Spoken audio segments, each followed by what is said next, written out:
Olá, minha gente, Deus abençoe. É com muita alegria que estamos aqui hoje para falar de um assunto muito importante, muito caro para a Igreja Católica, muito importante para o momento em que vivemos. Nós vamos falar sobre família. Todo mundo tem a família como algo muito especial na sua vida, algo muito importante. E hoje vai ser um bate-papo, uma conversa muito forte, muito importante sobre este assunto. E é com alegria que eu acolho aqui no meio de nós Dom Adair, um bispo da Igreja Católica. Como é bom receber o senhor aqui.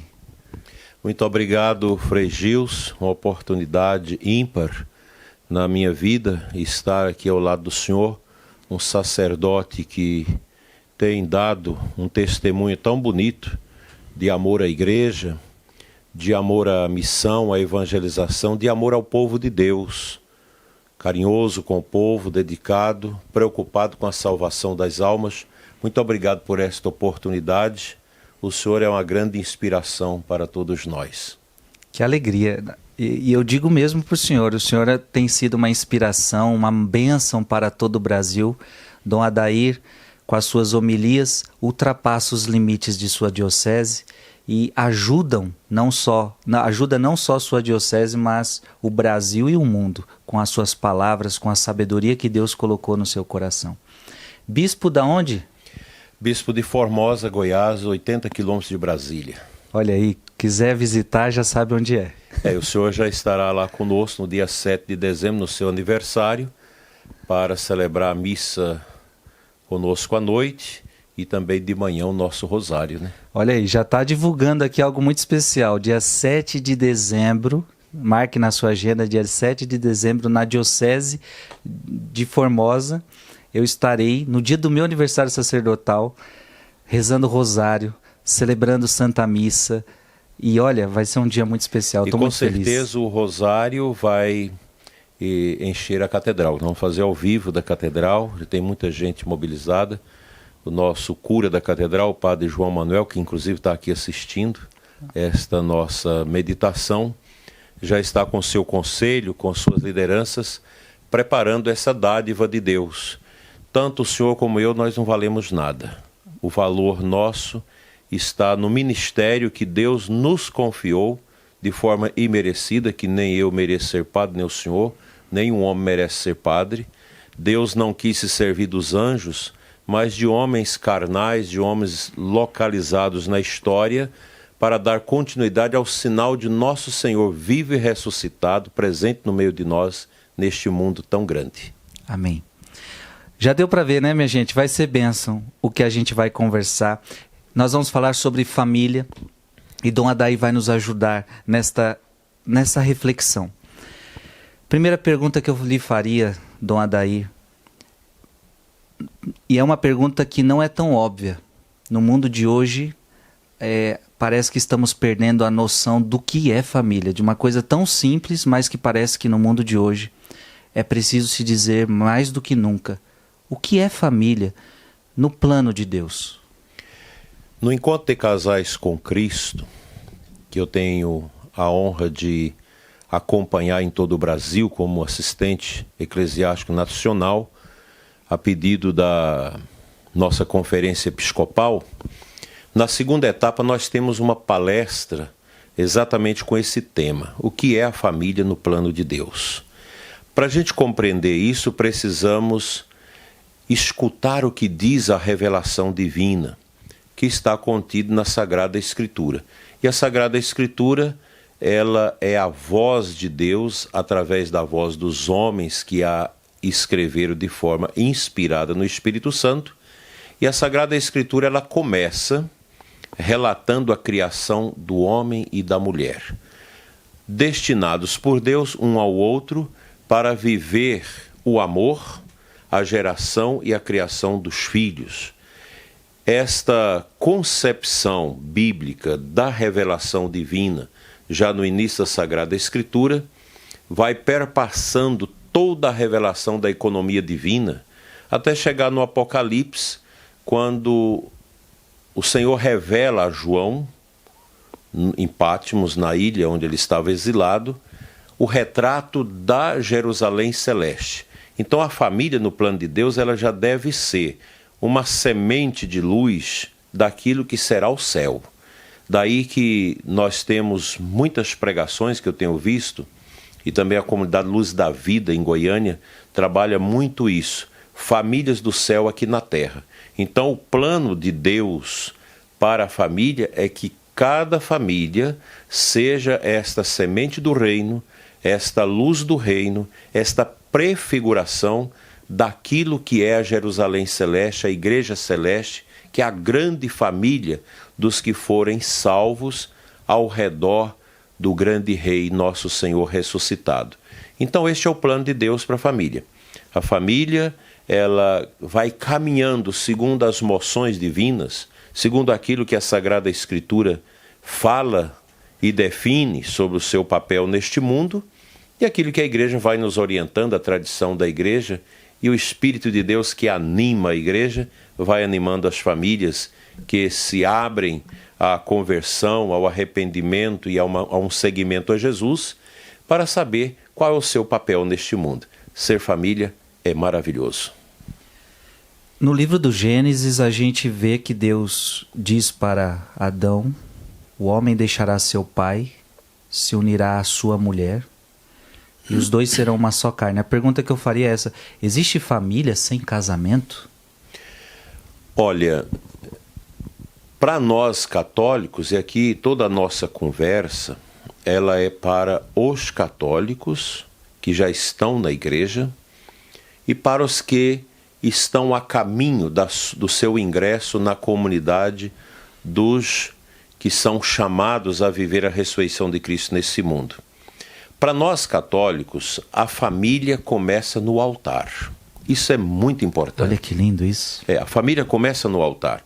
Hoje é comum, Frei, chegar os jovens noivos para a gente pedindo: a gente quer casar numa chácara, num clube, porque ele já está toda a festa organizado para ficar mais fácil.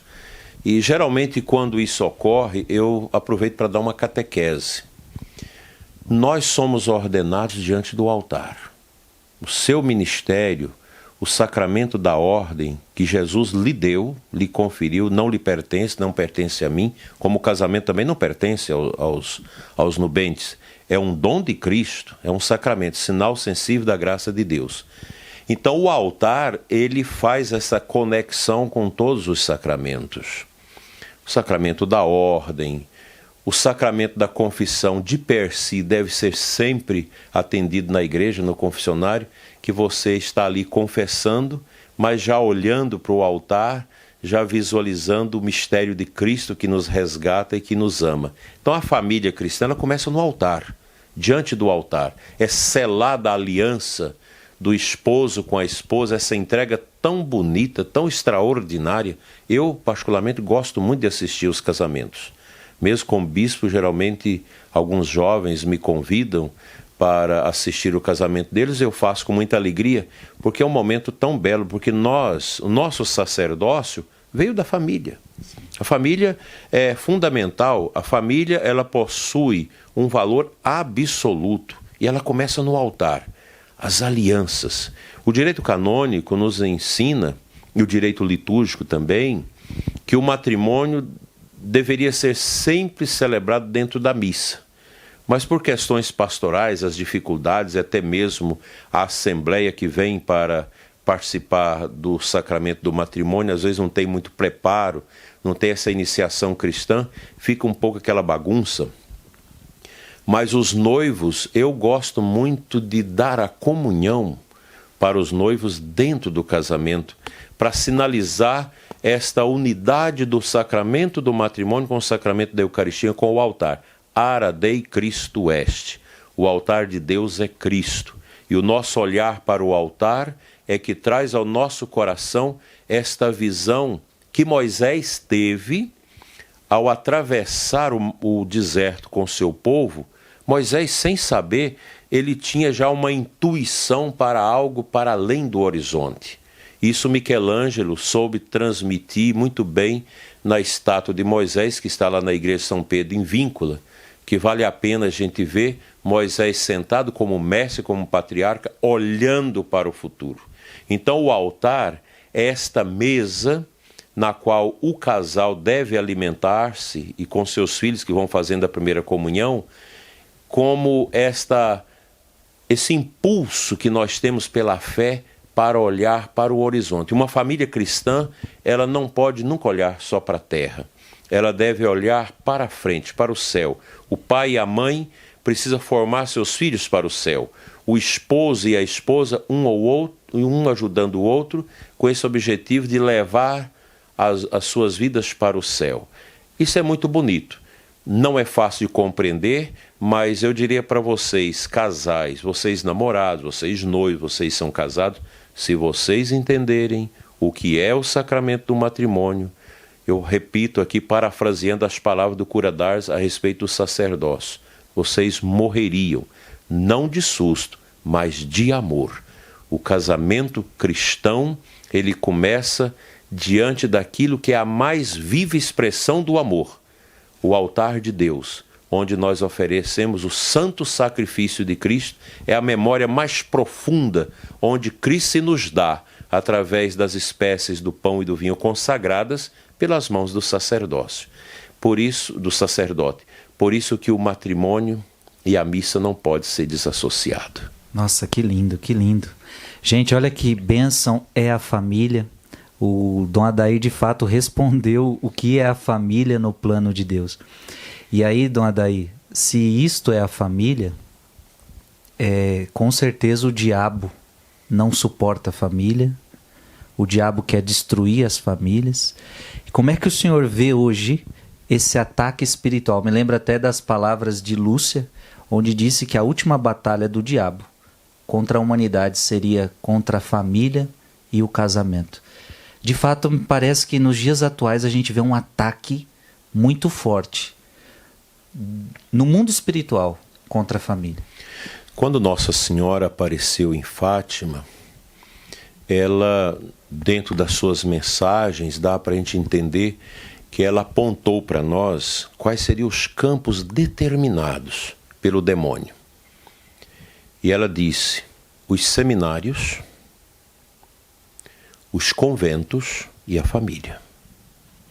Porque se o demônio destrói a vocação sacerdotal, porque o sacerdote católico ordenado, para agir in persona Christi, ele deve ser um homem que direciona seu ministério fortemente no combate pelas famílias. O seminário é um lugar, é uma sementeira de vocação, o seminário, que vem da família.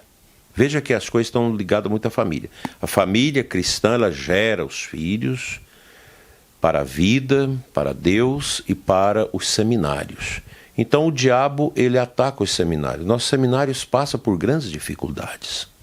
Nós estamos vendo isso há muito tempo. Os conventos também, religiosos, o senhor sabe disso? Sim, sim. A luta, é uma luta muito grande. A ferocidade que o espírito religioso promove dentro dos seminários, dentro dos conventos e na família. O que é um espírito religioso?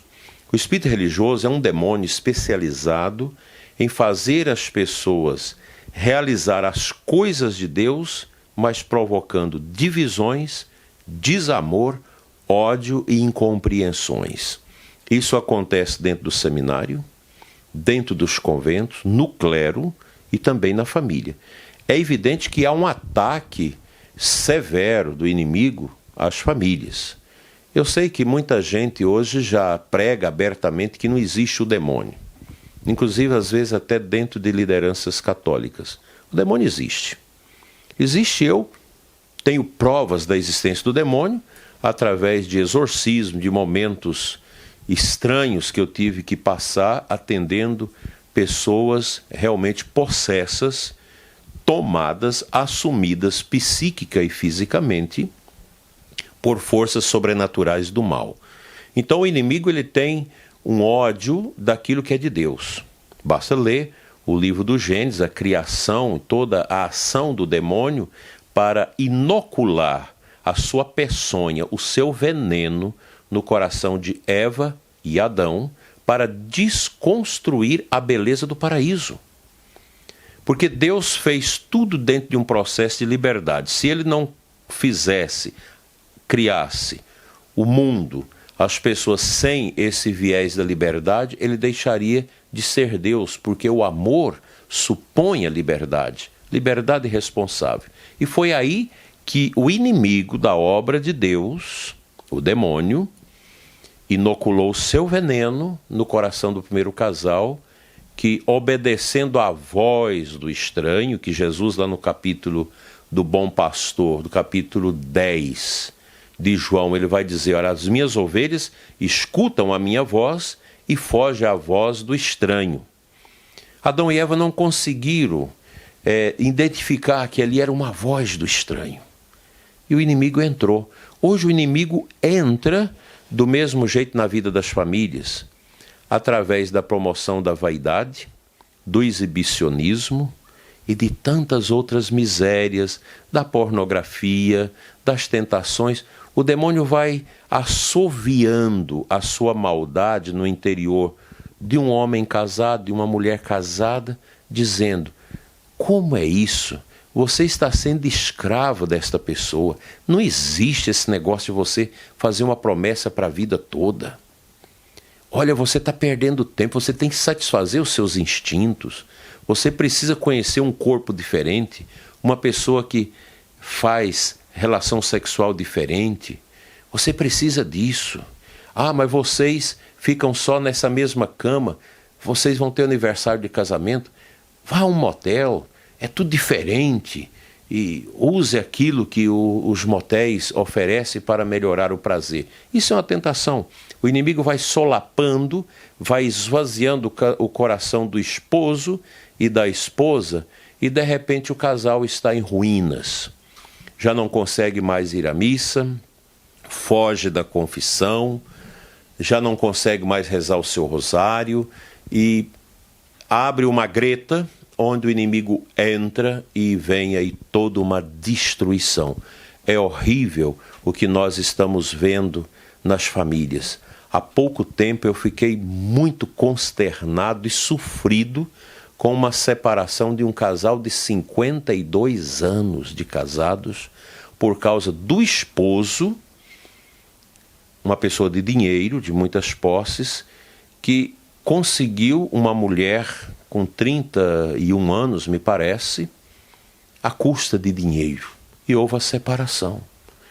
E depois de uns poucos anos, ele teve um infarto fulminante ao lado desta amante. Por quem que ele chamou? Pela velha, pela esposa. Ele ligou: minha velha me socorre. E ela, santamente, o levou para dentro de casa, levou para o hospital e curou a sua enfermidade. Pensando ela que ele ficaria em casa, bastou que melhorasse, voltou novamente ao vômito, aquele mesmo pecado. E ali morreu depois, terrivelmente num pecado, porque esse homem escutou o quê? A voz do estranho.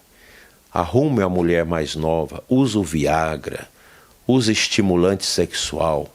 Quer dizer, é uma visão errônea da sexualidade, que a sexualidade não pode, para nós cristãos católicos, ela não pode ser tida só como um prazer pelo prazer.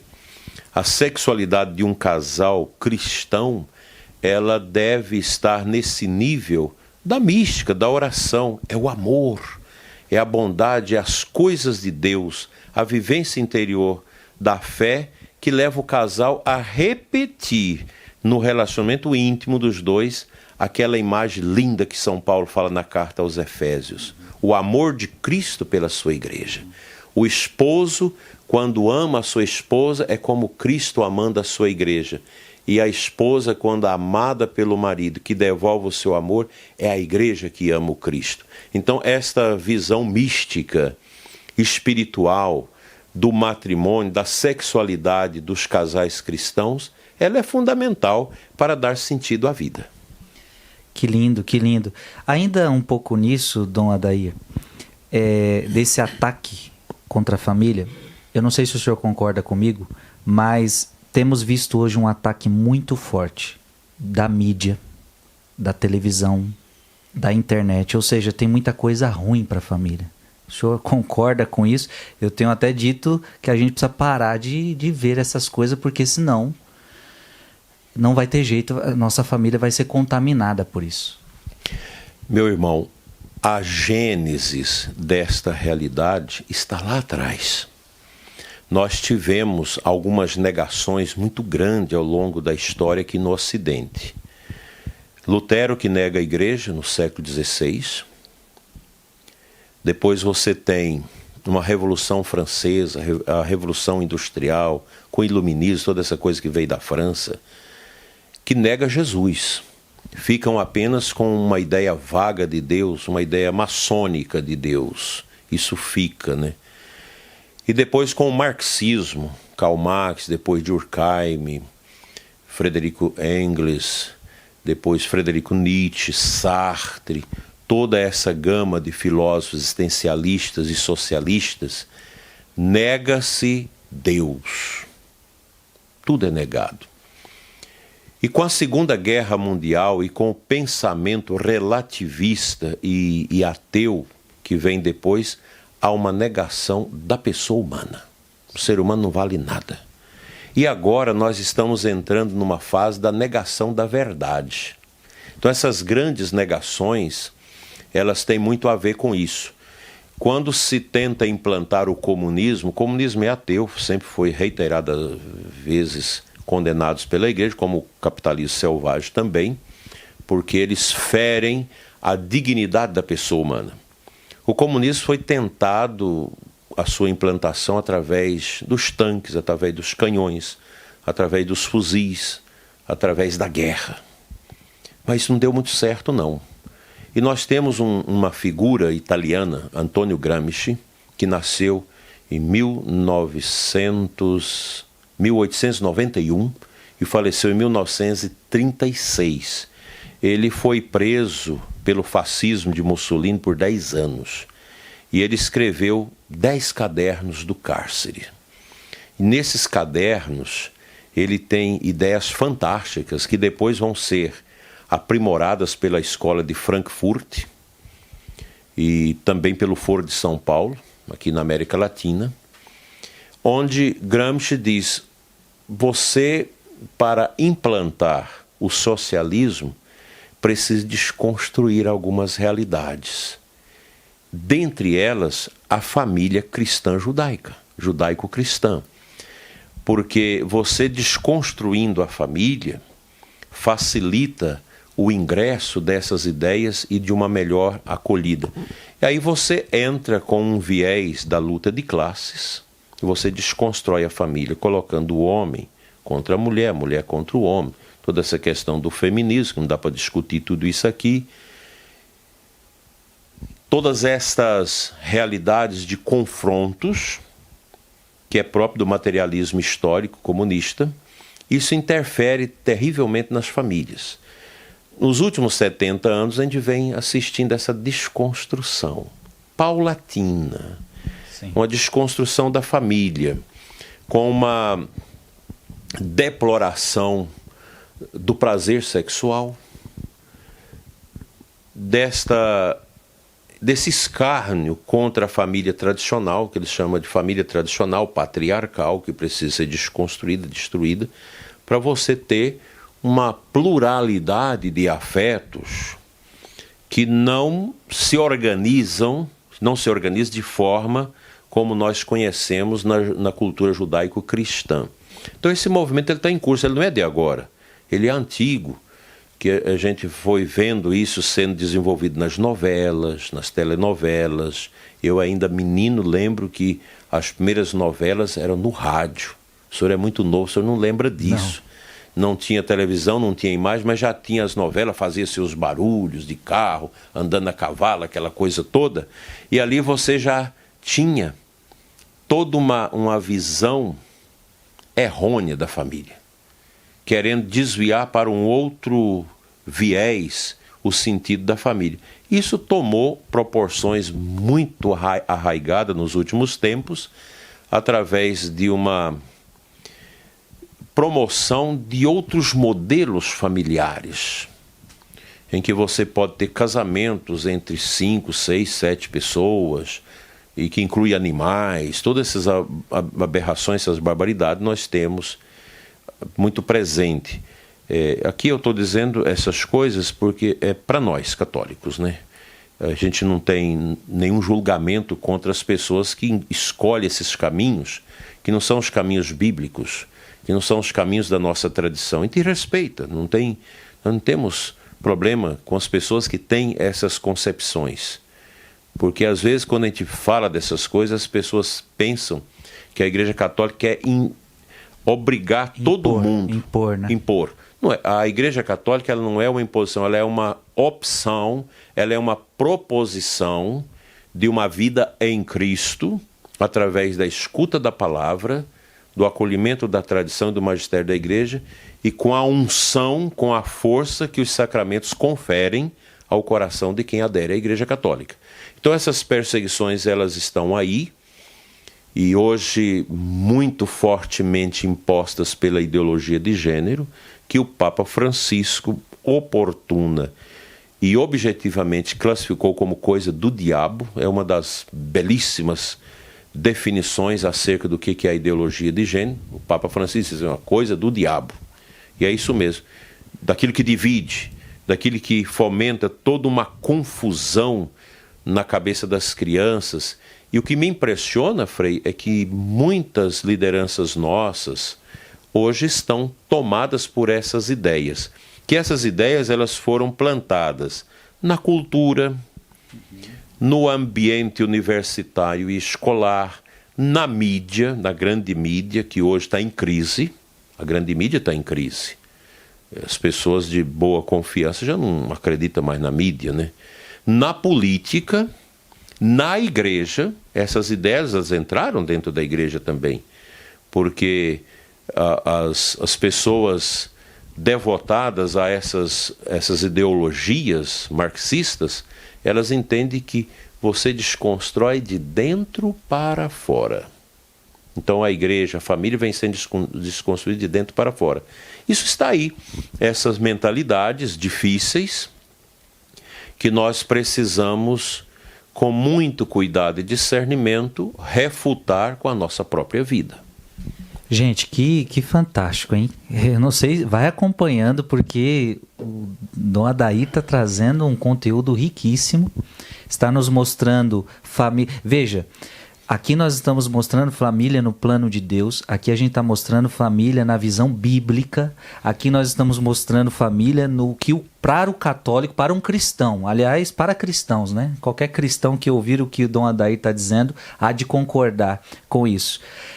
Ou seja, muitas distorções estão acontecendo a nível de família hoje, e o Dom Adair foi cirúrgico, foi pegando na história o porquê que isso aconteceu, e de fato, a família está sendo bombardeada por ideologias, por pensamentos que querem simplesmente, como ele bem disse, destruir a sua família. Então, fique atento a isso.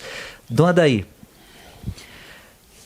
eu queria fazer mais uma vez, o senhor já falou um pouco sobre isso, mas na família é essencial, me parece ser necessário, essencial, o casamento. E eu também gostaria que o senhor fizesse essa distinção, porque muita gente ainda tem dúvida. Tem até um ditado brasileiro que estraga muito. Quem mora junto com fé, casado é. Ou seja, por que a importância? Por que é necessário o casamento e casar na igreja? Por que não posso morar junto? Nós precisamos distinguir. Existe o casamento natural, que as pessoas se conhecem e se gostam e parte para uma união. Você pode ter o casamento civil, que não é sacramento. O casamento na igreja é um casamento com sacramento. Para isso você precisa se habilitar canonicamente, espiritualmente, para receber o sacramento do matrimônio. Então uma pessoa que é casada com a outra civilmente é um casamento civil. Uhum. o casamento natural, as pessoas que estão aí. Agora, o católico deseja, então, aprimorar esta união que nosso Senhor quis elevar à condição de sacramento. O sacramento é uma riqueza, é um dom de Cristo, é um dom maravilhoso, é um sinal sensível da graça de Deus em nós, e nosso Senhor quis elevar o casamento à condição de sacramento. Daí ser importante, porque se você é casado só no civil, ou mora junto, não responde àquele imperativo de nosso Senhor, lá no capítulo 19 de Mateus, versículo 5 em diante. Por isso o homem deixará sua casa, unirá a sua mulher, e os dois já não são dois, mas uma só carne. Portanto, o que Deus uniu, o homem não se separe.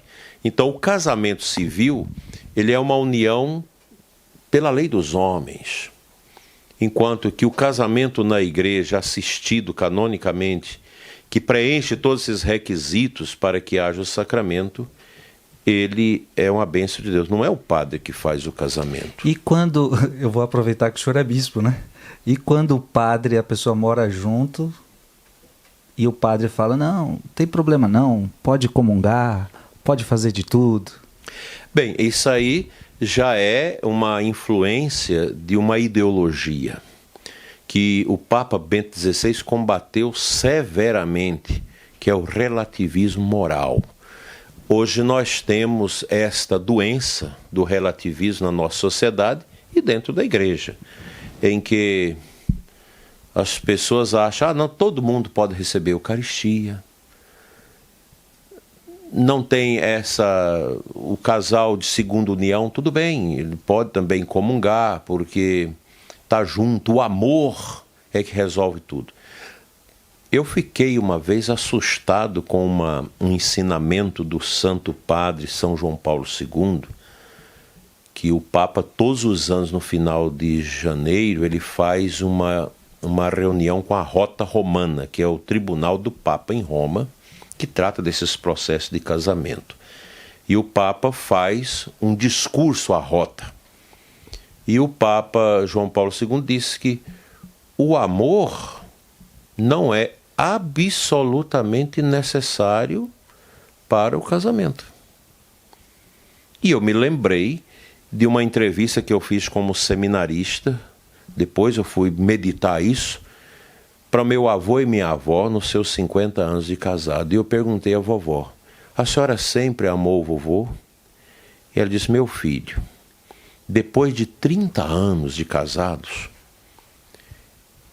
eu comecei a amar o seu avô, porque nós não namoramos, nós simplesmente, nossos pais nos uniram. Eu era uma menina de 15 anos, seu avô de 18 anos. Então, nossos pais foram lá, marcaram o casamento, a gente casou, eu não sabia nem que era isso. Então, eu convivi com seu avô depois de 30 anos que eu comecei a amá-lo, né? Então, é isso. A gente vê muito, tem certas culturas que ainda continuam com esses hábitos de já determinar com quem você vai casar. Isso dava certo. Então, isso o casamento, ele precisa desta consciência de que você vai cuidar do outro, zelar do outro, criar os seus filhos, e foi isso que eu entendi daquele discurso de João Paulo II, que é uma propriedade essencial. O Código de Direito Canônico, as orientações da igreja, geralmente não fala desse amor, que hoje virou uma febre, as pessoas falar do amor, e quanto mais você usa uma palavra, mais você desgasta o sentido dela. Então hoje eles confundem amor com sexo, amor com prazer, com tudo isso. E na verdade o casamento, ele não se confunde com as rosas do dia da sua realização. Porque as pétalas, elas caem, elas secam, elas murcham rapidamente. Fica o quê? O graveto de espinhos. Então o casamento, ele tem a sua força nos gravetos, não nas pétalas que foram, mas nos gravetos, onde estão os espinhos, que é a doença, dificuldade com os filhos, dificuldade econômica, tudo isso que o casal vai viver junto num compromisso de responsabilidade, isso a gente chama de amor. O amor é a dor, é o padecimento, é a dificuldade que você vai superando com o poder da oração, do perdão, do diálogo e assim por diante. Que bênção. Dom Adair, para terminando esse assunto, qual é a base da família cristã? Quais os alicerces para essa família ser católica, ser cristã, não ruir?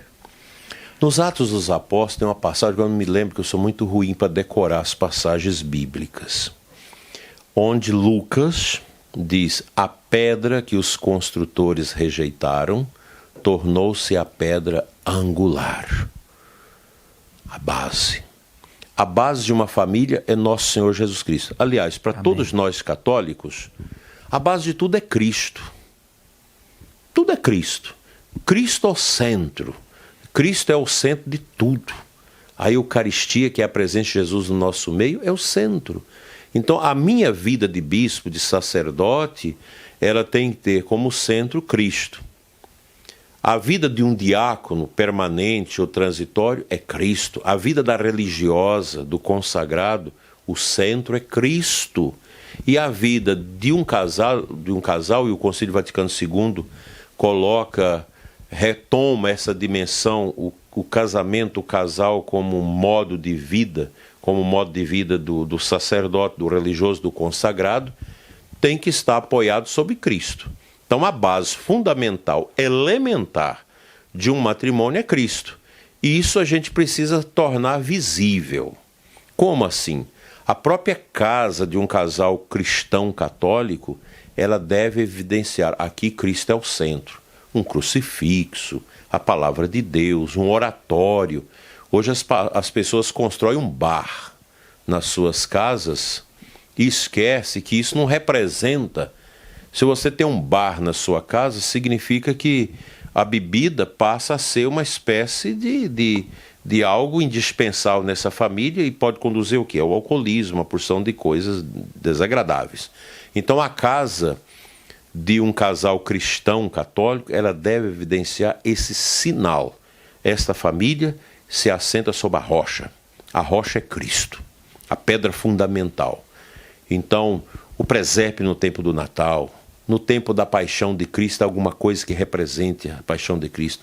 O galho de ramos abençoado no domingo de Ramos, ali visível, né? As portas marcadas na Epifania, com aquele giz que você leva à igreja para o padre benzer. Depois o pai de família, como sacerdote da casa, marca o umbral das portas, né, da casa.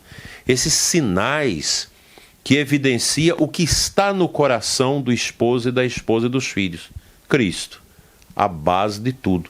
Porque nós vivemos nele, por ele e para ele. Não tem sentido você viver a vida fora de Cristo. Ou você tem Jesus e tem tudo, ou você não tem Jesus e não tem nada. Essa é a realidade. E Cristo, nosso Senhor, o mistério, desde a sua encarnação até a sua paixão, morte e ressurreição, é o que dá sentido à nossa vida. Eu fiz um retiro uma vez, sozinho, e tirei um dia para meditar a minha vida com a vida de Cristo. E vi que tem muitas coisas semelhantes da vida de Nosso Senhor na nossa vida. As nossas paixões dolorosas, das decepções, as rejeições, os momentos de morte que às vezes a gente vive e os momentos de alegria que representa a ressurreição. Então Cristo é tudo. Eu acho que a base de uma família é Nosso Senhor Jesus Cristo. O senhor já começou a tocar em algo que eu queria perguntar muito para o senhor. Eu sinto que as famílias, antigamente se percebe que passavam-se as tradições. Por exemplo, de ir na missa ao domingo. Essas coisas mesmo que o senhor foi falando, parece-me que são tradições que eu preciso passar para os meus filhos, que eu preciso passar para os meus netos. O que eu me assusto hoje, Dom Adair, é que me parece que essa geração não vai ter capacidade de passar para os seus filhos.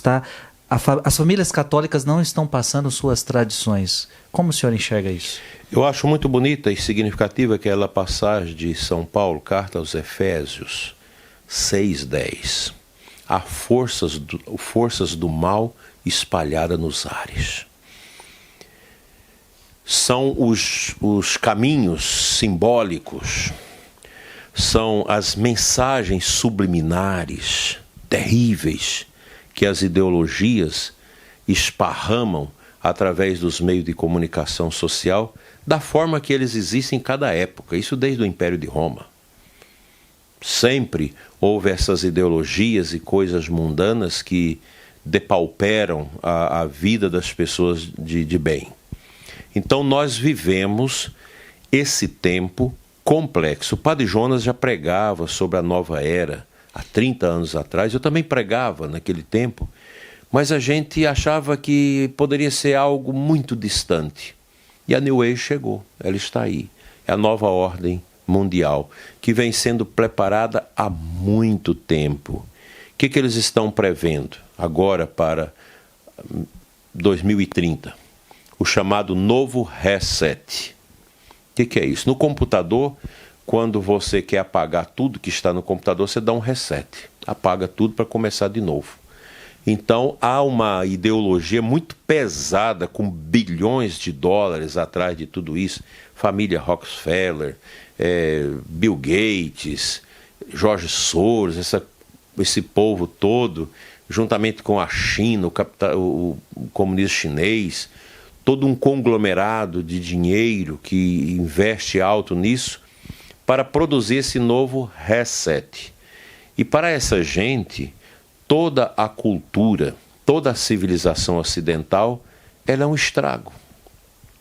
Eu ouvi agora um vídeo gravado por esse pessoal aí, antifas e black bloc, essa ideologia, que questiona todos os monumentos que nós temos nas nossas cidades e questiona a igreja.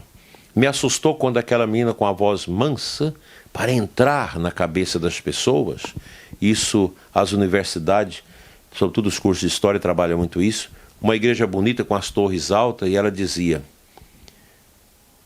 quanto mais alta a igreja, mais representa a dor profunda que ela causou na história.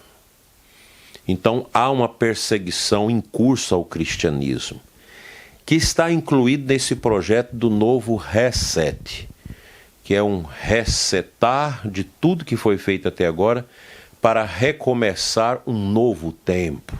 É um romper das tradições. Sim, rompe com tudo. Então o modelo de família, o modelo de religião, você não precisa de adorar um Deus fora, você adora a natureza. Você precisa fazer uma imantação de você mesmo com aquilo que a natureza existe.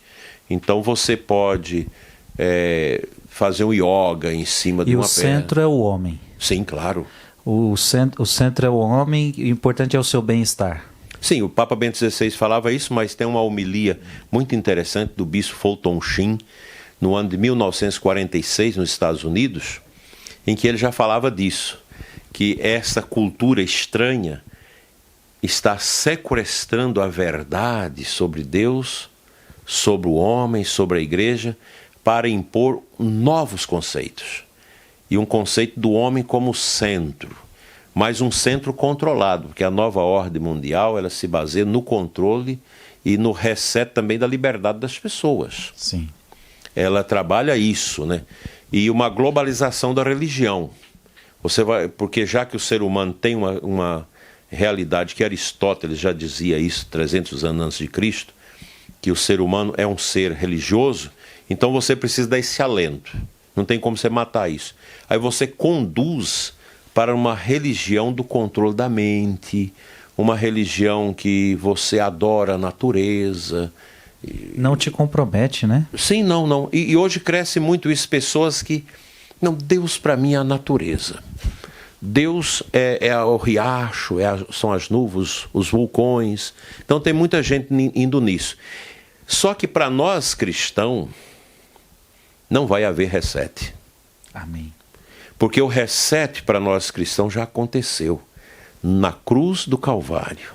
Aleluia. Quando nosso Senhor resetou o mundo do pecado, o mundo caduco, o mundo morto, o mundo destruído pela opção fundamental contra Deus, pelos nossos primeiros pais, aquilo foi resetado.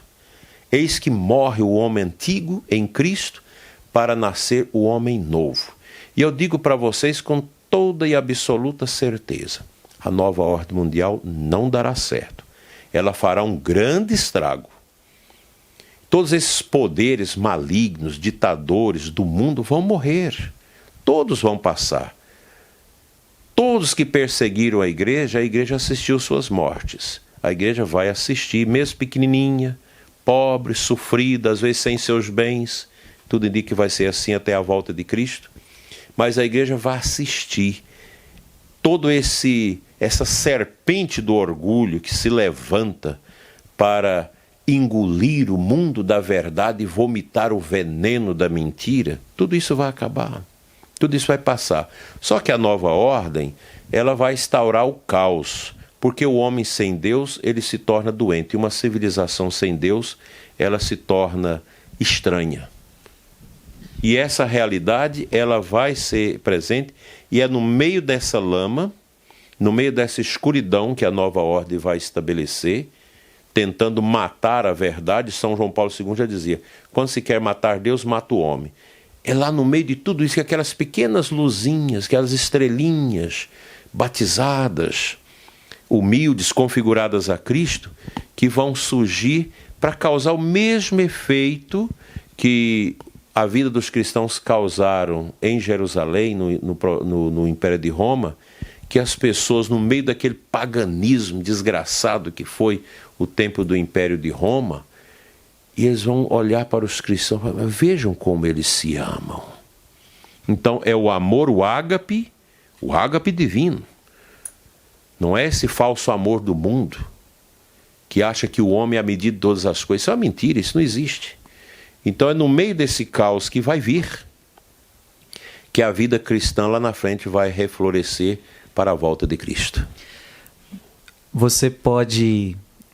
Você ouvindo tudo que Dom Adair está dizendo, você pode estar falando, mas meu Deus, mas o que é isso reset? O que é isso nova ordem mundial? Tal. Este bispo aqui, deixa eu lhe falar uma coisa, é muito antenado com o que está acontecendo no mundo, tá? Ele é antenado com o que está acontecendo no mundo. Então ele está dando conselhos para você que talvez você que está... Porque tem um monte de gente que está boiando, não está vendo nada, não está enxergando nada, está indo pelo que a internet fala, está indo pelo que as televisões falam, então tá perdido. Você tá voando, você está aéreo. O mundo está pegando fogo e você não está vendo, entendeu? Então esse bispo aqui é antenado e ele já está te colocando coisas muito importantes, muito importantes. E aqueles que estão antenados sabem o que ele está falando. E você que está... Poxa, tem uma hora aí que eu viajei. É porque você está desantenado. Você está desantenado e tudo que o bispo está falando está acontecendo. O mundo está pegando fogo. E o centro é destruir as famílias, né? Como a gente está tratando aqui. Eu não sou um especialista nesses temas. A gente lê alguma coisa e vai rezando em cima disso, tentando visualizar com discernimento essas realidades. Não precisa a gente ter medo desse tempo que nós estamos vivendo. Nós não podemos ver esse tempo como um desespero, como uma escuridão. Tem muitos aspectos nesse sentido. Mas nós temos que ver esse tempo como uma grande oportunidade que Deus está dando para nós para vivermos a santidade, o nosso testemunho. Então, é um momento de prova em que o mundo pagão, o mundo lá fora, o grande mundão hoje lá fora, é um mundão pagão. Sim. Como a gente andava pelas ruas aqui, a gente comentava sobre isso, um paganismo avassalador. As pessoas estão anestesiadas pelo vazio. Então nós, cristãos, não podemos dizer que somos melhores do que os pagãos, nunca. A gente não pode ter essa pretensão de querer pensar que nós da igreja somos melhores do que os pagãos. Não, mas nós temos a obrigação de sermos diferentes, porque nós fomos comprados, resgatados pelo sangue poderoso de nosso Senhor Jesus Cristo na cruz, que nos lavou, que nos perdoou. E a gente precisa entender isso. Cristo é o centro da minha vida, da minha família, e nele eu me apoio para viver a graça da minha salvação. Dom Adair, o mundo cresceu em tecnologia. O mundo cresceu em internet. A internet é boa, a tecnologia é boa, até porque nós estamos usando ela para evangelizar também. Mas tem feito um grande estrago também. E principalmente na família. Como é que o senhor vê essas ferramentas que estão destruindo mesmo as famílias? A gente vê com preocupação, porque agora mesmo com a pandemia causada por essa peste, nós tivemos que alçar mão de recursos tecnológicos para estar mais próximo das pessoas mesmo que virtualmente. E a gente vem aprendendo muito. Mas toda a tecnologia, ela esconde os perigos. E a internet, o mundo virtual, ele esconde muitos perigos. No passado era a televisão. Eu moro com os padres lá em Formosa, nós temos uma televisão lá, já vai para mais de 2 anos, que ela nunca foi ligada. A gente não vê mais televisão. Hoje a internet, as novas mídias, eu não me oriento por jornal de televisão, porque não dá. São comentários rápidos, são pílulas, às vezes carregadas de ideologia, de motivação, de condicionamentos.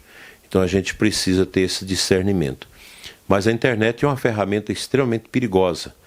Eu vejo com grande tristeza, às vezes, os pais que dão telefones caros para os seus filhos.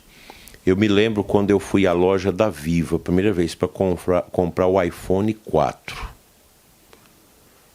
Que é um telefone seguro, bom. Fui comprar esse telefone, que aliás naquele dia nem comprei porque era muito caro.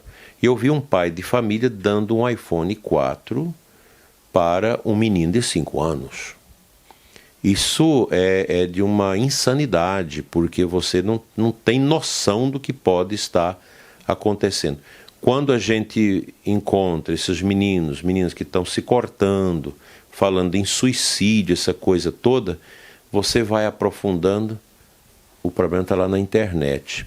Porque os pais não sabem o que seus filhos estão conectando e falando. A internet hoje está cheia de satanismo. Bandas satânicas, músicas satânicas, sites satânicos, sites de relacionamento horrorosos, jogatina. Crianças com 7, 8 anos que já, e eu tenho essa experiência de atender esses casos, que já estão conhecedoras dos profundos desses jogos. Isso, e ali passa as ideias subliminares da New Age, da nova era, da nova ordem mundial, passa por ali. Mensagens subliminares. Aí você está vendo uma sociedade nova que vai surgindo triste. Jovens, adolescentes que odeiam a religião, que mergulham suas vidas nas drogas, porque quando você tem uma pessoa alcoólatra ou mergulhada nas drogas, isso tem uma causa. É um vazio, é uma vida mal orientada, é uma escravidão dos sentidos que entrou ali porque não teve uma orientação racional da vontade. Aquilo que Santo Tomás ensinou. E hoje eu vejo com muita alegria que muitos jovens mais conservadores, eles estão lendo Santo Tomás, estão bebendo em Santo Tomás, aquilo que nós, padres, que fomos formados numa época de mediocridade, de relativismo filosófico, de relativismo teológico. Eu mesmo fui formado nesse nível, uma tristeza. Hoje você tem que estar reaprendendo os conceitos. Então nós não trabalhamos isso. A moral católica era desconsiderada. Isso é um casuísmo, isso tira a liberdade das pessoas. E hoje nós estamos vendo como que nós precisamos de algo que nos oriente, que nos ajude a centrar a nossa vontade no caminho da virtude, no caminho dos valores.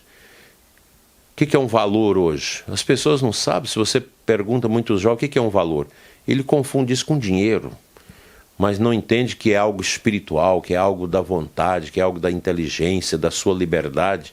Então essa formação hoje ela é muito pequena, muito restrita. E nós temos toda uma confusão já causada por esse ambiente de desconstrução da família, as crianças que às vezes não convivem com seus pais, pais que não importam com seus filhos, você encontra uma bisavó cuidando de uma bisneta, de um bisneto. É uma situação muito difícil, muito dolorosa, que a igreja, que nós precisamos estar atentos para ajudar. Sim. A gente já tá bom, né? Essa conversa tá ótima. A gente já tá chegando no fim. Eu queria voltar ao tema do casamento, Dom Adair, porque a gente vê uma dor em muitos casais, que é o quê? Ele teve um casamento que não deu certo e ele, não sabendo resolver essa situação com ele mesmo, com a igreja, ele logo se joga num outro relacionamento e então começa a viver um casamento irregular. Segundo a palavra de Deus, começa a viver o adultério. Ou seja, qual é o conselho que o senhor dá para essas pessoas que estão numa segunda união, já casaram uma vez na igreja, casaram uma vez na igreja e agora estão numa outra união? O que fazer para esse casal sair desta condição? O que fazer? Quais são os caminhos que ele pode tomar? Olha, primeiramente a gente precisa tratar esses casos sempre usando os óculos da misericórdia de Cristo. Já São João Paulo II, considerado apóstolo das famílias, trabalhou muito essa temática e no seu escrito, agora não me lembro se é uma exortação, mas me parece que é uma exortação, uma encíclica, me falha a memória agora. Familiares Consórcio, o Papa já dava linhas de ação que contemplava já estas situações que foram ganhando corpo ao longo desses últimos 40, 50 anos. Casamentos que não deram certo. Exatamente já como resposta a essa desconstrução da família. Porque, na verdade, Frei Gilson, não é o casamento que está em crise. Não é a igreja que está em crise, não é o sacerdócio que está em crise. Quem está em crise? A pessoa humana. Com todas essas negações que eu falei assim, muito superficialmente, hoje nós negamos a nós mesmos, negamos a verdade. Nós queremos centrar o sentido da nossa vida no prazer, no agradar a mim mesmo. Então a Igreja Católica, ela nos ensina, e nós precisamos aprender isso, que nós neste mundo, primeiro temos que pensar em agradar a Deus, não a nós mesmos. É comum a pessoa dizer, eu não vou naquela missa porque aquela missa não toca os meus sentimentos. Eu tenho que ir à missa para sentir bem. Não é isso. Aí você vê no conselho paroquial as pessoas falando para o padre, nós precisamos colocar uma missa para atrair os jovens. Não, não é isso. Nós existimos neste mundo para agradar a Deus, para adorar a Deus. Deus precisa ser adorado pelas almas. Então, essa preocupação com a família, ela é muito importante. Os papas sempre preocuparam, e agora o Papa Francisco, na sua exortação Amoris Laetitia, ele fala disso, retoma esta realidade, que nós devemos olhar com misericórdia, com paternidade, mas também com a firmeza da fé. E os casais de segunda união é uma situação que nós precisamos preocupar com ela. E mesmo o diretório da Pastoral Familiar, aqui no Brasil, da nossa Conferência Episcopal, que já foi editado há muito tempo, mas ele continua muito atual, já prevê esses trabalhos, inclusive indicando metodologia de acolhimento, de trabalho. Nós temos um setor de pastoral, da Pastoral Familiar chamado Jesus Bom Pastor, que acolhe esses casais. Porque você tem um casal de segunda união que tem filhos, construiu a vida a dois ali, se dão bem. É toda uma situação. Aí você precisa ter o cuidado pastoral. Primeiro o padre tem que avaliar aquela situação para sentir se não há algum vestígio, que no direito a gente chama de fumus iure, se tem alguma fumaça do direito que possa nos dar a possibilidade de encaminhar esse casal para a Câmara Eclesiástica ou para o Tribunal Eclesiástico para uma possível declaração de nulidade do matrimônio. Nem todas as pessoas que buscam os tribunais terão seus casamentos anulados, porque no tribunal vai a julgamento o sacramento, que é um dom de Cristo. Então, a igreja é muito prudente. E os juízes dos nossos tribunais têm esse critério. Indúbio pro réu. Quem vai para a cadeira do réu é o sacramento do matrimônio. E se você tem uma dúvida se foi ou não foi válido, então você decide pelo sacramento. Que é uma questão séria, uma questão espiritual. Eu já fui presidente de tribunal, embora não seja canonista, mas a gente sabe o quanto é difícil você declarar nulo um casamento. É algo que constrange a nossa interioridade. Então a gente precisa ter esse cuidado. Em algumas situações, a igreja permite que um casal de segunda união possa vir a comungar. Ou se eles optaram por uma vida como irmãos, de corpos separados. Olha, dentro isso é de interessante, casa. se viverem como irmãos. Viver como irmãos, não, nós vamos viver como irmãos, não vamos ter mais relação sexual, e isso vai nos dar a graça de poder receber o sacramento.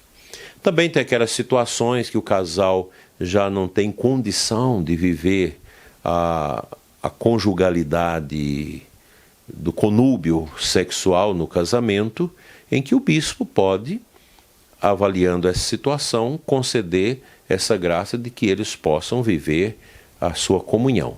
Então não é de tudo impossibilitado de receber a Santa Comunhão os casais de segunda união. E no mais, o que eu diria é o seguinte: a gente tem, cada padre tem que olhar as situações não com sentimentalismo, porque o sentimentalismo não cabe na igreja. A gente tem que olhar as coisas com objetividade e com fé. Eu não posso, agora todo mundo vai comungar, como tem alguns lugares que estão fazendo isso. Todo mundo vai comungar. Não, não é bem assim. E depois, é preciso entender que a comunhão eucarística não é absolutamente necessária para a salvação. Não é absolutamente necessária. Agora, um casal de segunda união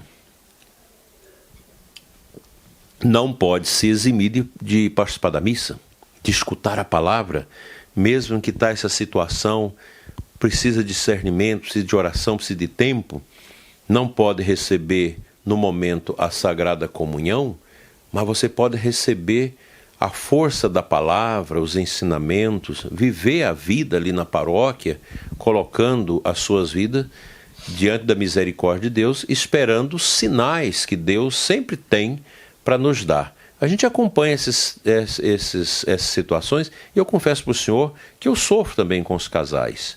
Agora, o casal de segunda união não pode também ter essas revoltas como alguns têm, porque a igreja me discrimina. Não, a igreja não te discrimina. Como vocês não podem comungar, outras pessoas também, outras circunstâncias, também não podem comungar. Então, nem todo mundo na igreja pode receber o sacramento da Eucaristia. Ah, mas eu e minha esposa, nós estamos juntos há 27 anos, tivemos nossos filhos. E nós vivemos melhor do que meus pais, que vivem brigando, é casado na igreja, vive como cachorro com gato dentro de casa. Isso não justifica. A gente não pode ficar fazendo essa transversalidade com outras situações para justificar os nossos intentos. É uma realidade que precisa fé, esperança, paciência e muito discernimento. É um assunto dolorido, né? Não é fácil. Mas o que eu digo para vocês que vivem essa situação de segunda união, tenha paciência, converse com o sacerdote, se coloque em oração e Deus vai dar uma moção para que vocês possam um dia poder dizer: livre nós estamos. E parece-me que, eu sempre digo, Jesus amarrou bem essa situação, né? Porque não foi um apóstolo que falou, foi o próprio Jesus. Se você se uniu com alguém e vai se unir com outra, você estará em adultério. Quando o próprio Jesus fala isso, é aqui que está. Não é a igreja que discrimina. É o próprio Jesus quem falou. né? Então, como ir contra as palavras do mestre? Não tem como. É verdade, até esqueci de fazer essa pontuação. São situações que nos amarram pela palavra de Deus. Exatamente. E nenhum bispo, nem o Papa pode ir contra a Bíblia. Não tem como. Eu não posso forçar a palavra de Deus para atender à minha vontade humana. Se um papa, um bispo, um padre dissesse que essa pessoa não está em adultério, isso não é adultério, não existe adultério, então era como se... Então estamos indo contra a palavra, né? Aí o senhor vai ficar sabendo que tem às vezes irmãos nossos que no confessionário fala para um jovem, não, vocês podem ter relações sexuais antes do casamento, isso não é pecado. Meu Deus. Não existe isso. Não, vocês podem comungar. Estou dizendo isso porque as pessoas escutam isso na confissão, sentem mal e vêm atrás da gente para poder partilhar que não sentiu perdoadas, absolvidas nessas circunstâncias. Está certo. A verdade nos liberta. Então, nós sacerdotes, no confessionário, nós temos que ser obedientes à igreja. Nós não podemos ser relativistas. Eu não posso fazer concessões que a moral da igreja não faz. E as pessoas não sentem bem, padre. Quando um sacerdote libera um casal de segunda união para comungar, eles não sentem bem, porque o sacramento ele tem uma força. E se o coração não está disponível, essa força não age. Exatamente. Que forte, hein, gente? Que maravilha. Está sendo uma bênção. A gente agora sim está terminando. Meu Deus, dá vontade de ficar aqui perguntando, colhendo dessa sabedoria. Agora, para os casais casados, bonitinho na igreja, nós sabemos que hoje o mundo está pregando que quanto menos filhos, melhor. E hoje é perceptível ver que está entrando na mentalidade da família que para que colocar filho neste mundo perturbado, neste mundo problemático? Um filho tá bom, 2 tá bom. Então qual é o pensamento da igreja? Eu posso regular quantos filhos eu quero ter? Um filho tá bom ou não quero ter? Um casal pode fazer isso? Primeiramente, nenhum casal tem direito de ter filhos. Os filhos são dons de Deus. É Deus que concede os filhos. Nunca pode um casal católico obediente a Deus limitar o número de filhos. Eu estava vendo agora uma reportagem de uma família de 15 filhos. E o casal ainda muito jovem ainda. Eu pregando a homilia esses dias, uma tinha 28. 28 filhos. Uma mulher. Eu achei interessante que lá estava um padre, filho, 3 seminaristas e uma freira. E outros que estão estudando já outras coisas. E é uma família simples, que vive ali um ajudando o outro, né? Uma beleza. Eu celebrei missa aqui na Catedral da Sé, acho que em 2016, 2017, numa missa do Opus Dei. Eu vim celebrar aqui, Dom Carlos Lerma foi celebrar no Sul. E a catedral cheia. Até estava lá o Dr. Ives Gander, que né, tinha a esposa que era viva, estava lá, né, do Opus Dei, todo esse pessoal. E chegou uma Kombi, já bem usada, com uma família com 10 filhos. Aí de repente chegou uma van, mas aquele da Kombi era uma família simples, um pedreiro. Chegou uma van com 13 filhos, né? E eu perguntei aos meninos, vocês são felizes? Somos. Por quê? Porque nossos pais não quiseram só um filho, por isso nós existimos. Lá em Brasília também vi essa cena. Então, não se pode... Isso aqui é coisa católica, gente. Não precisa você ficar revoltado com a igreja nem comigo. A igreja católica ela é uma proposta. Ela tem uma moral. E tudo isso é alicerçado nos testemunhos de eudemonia. A eudemonia é uma palavra grega antiga muito usada por Aristóteles para dizer a felicidade. E Aristóteles, quando escreveu suas obras de ética, a Ética Nicômacos, a Grande Ética e a Ética a Eudemo, eu gosto mais da Ética Nicômacos, que são 10 capítulos, e ele fala ali do que é a felicidade. O que é a felicidade? É você viver as virtudes. E uma família virtuosa, ela precisa ter os filhos que Deus quiser dar à família. O que você pode fazer para esparçar? Isso eu tenho na minha família, vários casais que fizeram. Lá em Formosa nós temos muitos casais que vivem esse método e temos casais especialistas nesse método, que são os métodos naturais, que são seguros. Geralmente os médicos dizem que não são seguros, mas eu tenho a prova que são seguros. Na minha família eu tenho irmão que usou esse método.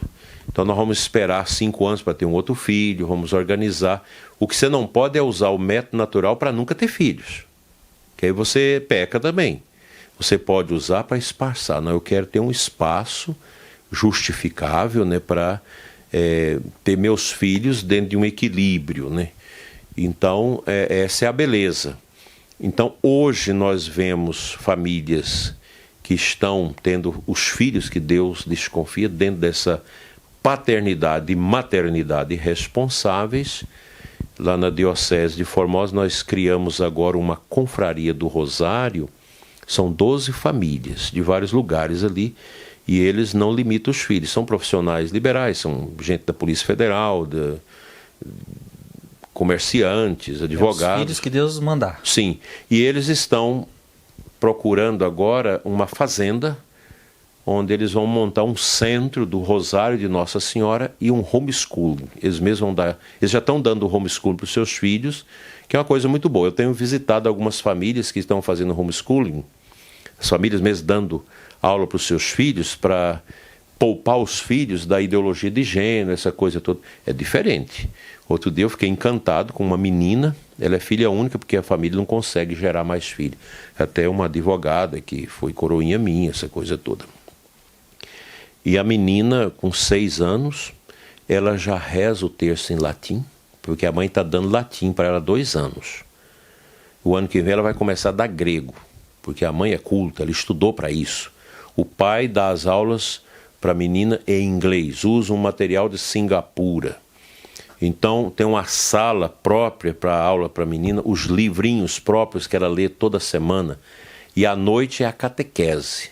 A mãe trabalha a catequese, que é a leitura da vida dos santos com a menina. A menina é devota de Santa Rita, escolheu Santa Rita para ser a sua patrona, né? Então é uma menina que tem uma cultura, só escuta músicas clássicas, não escuta essas músicas horrorosas que hoje está aí. E é interessante que quando tem os encontros com muitas crianças, essa coisa toda, às vezes ela fica incomodada porque está todo mundo no celular e ninguém conversa. E ela diz: mamãe, vamos embora que eu quero escutar minhas músicas em casa, quero ler meus livros. Então a menina, então o homeschool, o pessoal está preparando os filhos para serem as bases intelectuais, morais e espirituais para sustentar a nossa civilização no futuro. Porque nós temos escolas boas, mas muitas das nossas escolas já estão contaminadas com metodologia que arruína a dimensão dos valores na vida das pessoas. Ou seja, a Igreja Católica não pede só para você estar aberto à vida, ter filhos, mas também educá-los, né? Isso é uma coisa importante, né? Sim, eu escutei um pensamento, agora não me lembro esses dias, que a gente vai ficando velho e não esquece. Um pensamento muito antigo, acho que até de Santo Agostinho, que nós estamos agora no mês de Santo Agostinho, em que ele diz isto, que o casal, porque na moral católica é o seguinte: quais são as propriedades essenciais do casamento? A dimensão unitiva e procriativa. A união do casal, o amor do casal, e deste amor responsável, porque hoje em dia tem toda uma malvadeza sexual dentro dos casamentos, com pornografia, com coisas horrorosas, uma sexualidade que foge aos padrões naturais, porque a sexualidade ela não precisa ser criativa no sentido de buscar fontes de prazeres que às vezes causam injustiça aos cônjuges. A gente tem que ter atenção para isso. Entre as 4 paredes você pode fazer o que quer? Não, nem sempre. A gente tem que ter limite. O casal cristão, a sua sexualidade, o seu prazer amoroso, ele nunca pode estar fechado no egoísmo. Eu quero sentir prazer com minha esposa, com meu marido, Não, a sua relação, mesmo que você já tem 60 anos, sua mulher já tem com 55 anos, ela nunca pode ser fechada à vida. O amor do casal deve ser sempre aberto à vida. Quando o senhor fala isso, então, se não pode se fechar a vida, então não pode usar camisinha, não pode usar anticoncepcional, nem DIU, não. Todos os... desculpa que eu sei que tem padres que estão ouvindo aqui, acham que isso é um conservadorismo, é um tradicional, mas não, é da moral católica. Isso gera a eudemonia, a felicidade do cristão, ela é muito mais uma satisfação no nível sobrenatural. Porque o prazer pelo prazer, ele não traz felicidade. Omnis post coito animalis tristi est. O ser humano, após um coito sexual, às vezes é um animal triste. Isso é um pensamento de James Snook. Então, a sexualidade do casal, ela precisa ser amorosa, ela precisa brotar, ela é um ágape, mas ela precisa estar conectada com o ágape do altar, do Cristo. Por isso que o matrimônio cristão, ele é muito conexo com o sacramento da Eucaristia. Por isso o casamento começa no altar. A vida do casal, a sexualidade do casal, ela precisa ter essa conexão. Aí você me pergunta, você é um bispo, você é um padre, você não casou, não sabe nada disso. A gente atende os casais. Eu tenho 32 anos que eu trabalho com os casais. Tenho meus irmãos, tenho um irmão que vive muito bem o matrimônio, que a gente partilha muito. Tenho os casais que estão aí na pastoral, nas equipes Nossa Senhora, no ECC, que a gente partilha essas coisas. E essas verdades, essa felicidade, essa eudemonia, que é a busca profunda da vivência dos valores, nós temos isso nos casais. Nós temos casais que vivem isso e testemunha isso para nós. A mulher que nunca usou anticoncepcional, um casal que não usa camisinha, que não tem coito interrompido, que não usa DIU, e outra coisa também, pegando um gancho disso, que eu sei que o senhor ia talvez perguntar, manipulação de embrião fora do útero, isso moralmente não é aconselhável. Outro dia chegou uma mulher, aliás, duas mulheres, um par é homossexual, a igreja nunca vai rejeitar a pessoa homossexual. A igreja é contra o ativismo LGBT, porque promove uma coisa que tem essas dificuldades. Vai contra os valores, né? Então, um par de mulheres, uma emprestou o óvulo, arrumaram o esperma de um homem, fecundaram o óvulo fora e colocou no útero da outra. Um é a mãe biológica e a outra é a mãe hospedeira, que hospedou o embrião. Aí nasceu a menina. O menino, agora não me lembro. Então, trouxe a igreja para batizar. É claro que a igreja vai batizar, a criança não tem culpa. Mas esse processo ele não é natural. A gente não sabe nem as consequências que isso no futuro vai gerar. Então, toda criança tem o direito de nascer de forma natural, do relacionamento natural, amoroso do casal. Eu já atendi muitos casais que, não podendo ter filhos, querendo muito ter filhos, vão atrás dessas coisas científicas para fazer in vitro. Então isso também a igreja não aprova. Não, porque, padre, muitas vezes se descarta os embriões. Outro dia uma pessoa me partilhava isso, não conseguindo ter filhos e já num processo já de muitas tentativas e abortos naturais, então se entendeu que os óvulos não eram adequados, então a natureza própria expurgava esses embriões.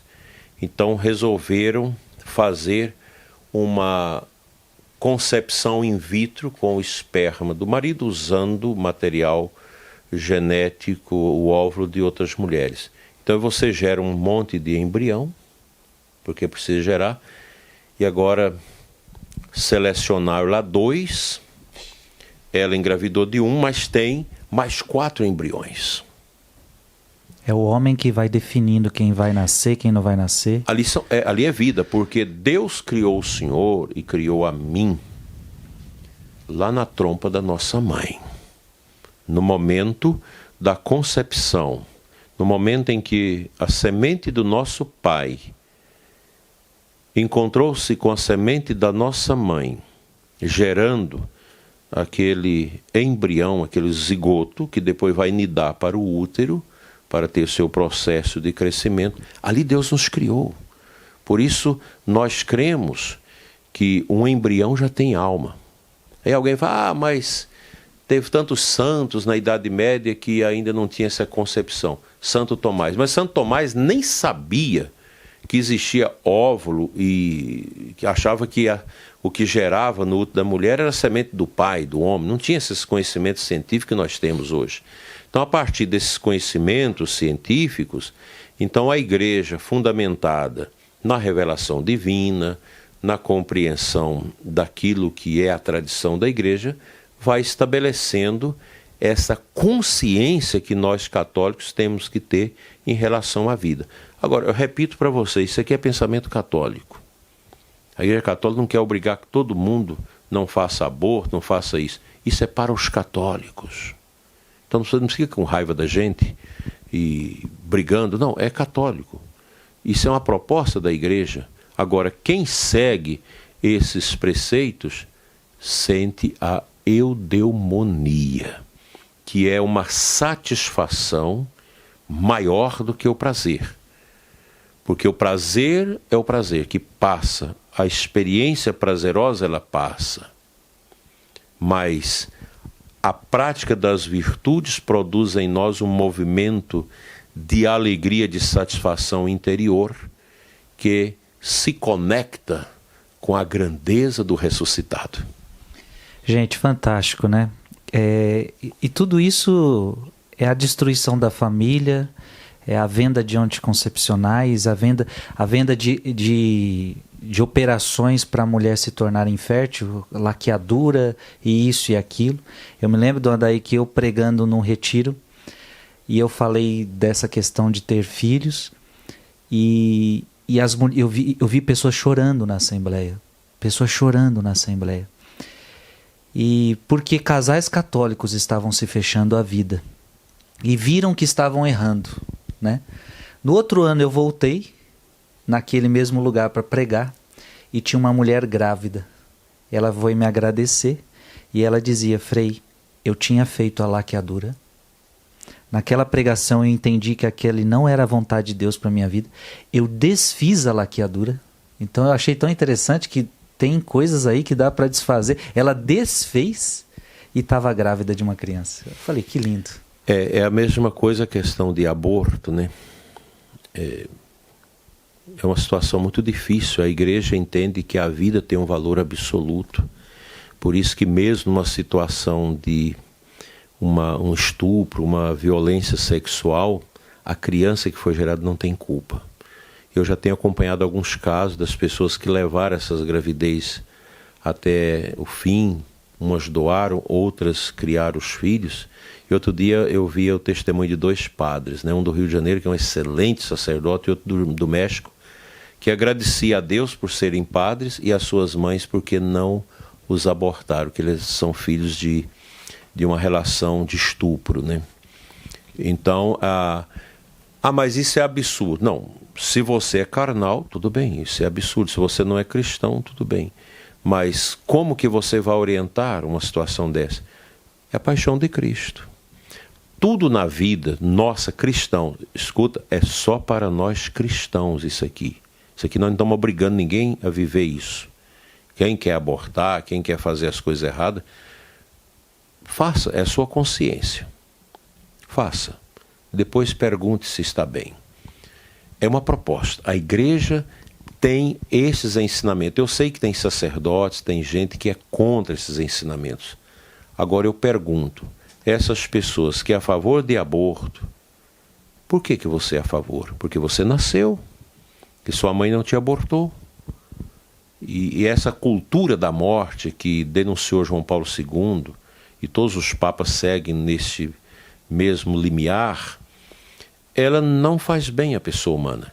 Então só pode entender esses princípios da moral que nos conduz à felicidade, não nesse mundo, não a felicidade da carne passageira, mas a felicidade espiritual, só pode ser vivido a partir do mistério da cruz de Cristo. E atrás da cabeça do Frei está aí o crucifixo. Por que a igreja tem sempre a imagem do crucifixo? É aí que está o sentido da vida. Fora disso não está. Você pode fazer terapia psicológica, psiquiátrica, a gente indica muitas pessoas para esse caminho, mas se não tiver essa capacidade de abraçar a cruz, você não vai aceitar ter filhos, você vai concordar com o aborto. Eu me lembro de uma turma de 27 meninos que iam ser crismados na minha paróquia como padre. A catequista fez uma pesquisa, foi quando, há muito tempo, aquela menina que engravidou, até de gêmeos, me parece, do padrasto, vítima de estupro, e levaram a menina e tiraram a criança, porque há muitos movimentos a respeito disso. E isso gerou um debate nacional, e a catequista levou esse debate para a turma e fez um papelinho, quem era a favor e contra o aborto. Dos 27, 25 eram a favor do aborto. Aí eu suspendi a crisma até um outro tempo e eu fui dar catequese para eles sobre isso, né? Porque as pessoas são a favor dessas coisas, mas não tem uma reflexão. Elas vão pela emoção. Emoção é emoção. O problema é que você tem que fazer uma reflexão mais profunda, tem que descer ao humus do coração, da sua consciência profunda. O ser humano não é um objeto qualquer, é algo muito profundo. E nós só podemos entender a nossa profundidade a partir da cruz. Eu creio que a gente está terminando esse vídeo com uma palavra muito importante. Talvez você como família, você como casal, você fala, mas nossa, mas tudo isso é muito difícil, parece que isso tudo é muito retrógrado, parece que o mundo mudou, isso daí é difícil. E o Dom Adair termina dizendo para você, é a cruz de Cristo. Você não é obrigado a carregá-la. Quem quiser vir após mim, venha. Tome a sua cruz e siga-me. Quem quiser. O Dom Adair repetiu isso várias vezes. Mas esses são ensinamentos para a família católica, família cristã. E você que é cristão, você que é católico, trate de tentar seguir isso. Porque você se diz católico, né? Porque tem um monte que se diz, mas não é, na essência. Dom Adair, para terminar, a última pergunta que eu lhe faço.